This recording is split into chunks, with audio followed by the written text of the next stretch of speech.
Leipak asli leipak praja punam kusu nungsibiu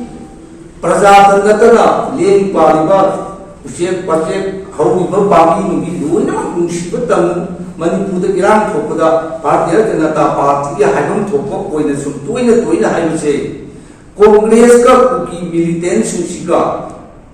su sign to derbi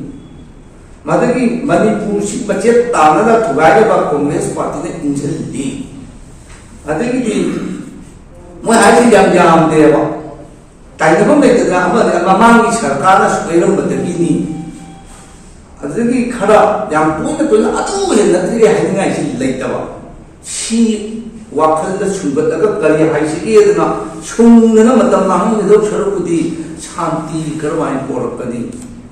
Tanggu lektana praja mayam karmai to duna hinghangani senthok labi karmai to duna phangani kaiba adom nom da wakal thadabiu adom nom da changjan bayanaba lambi sembiu haibse masai paujel dina bijari aduga akhodi paningdabani hojiki yumo bireli sarkar asida lalawa tuki mayam asibu lamsin lamta iba Menteri Anin Yong MLA Tareti Wak si Pandip Paninde Aduku Yana da mami maka gadal lin thamaga tum ni ne tum mi bad mo biren you also very wonderful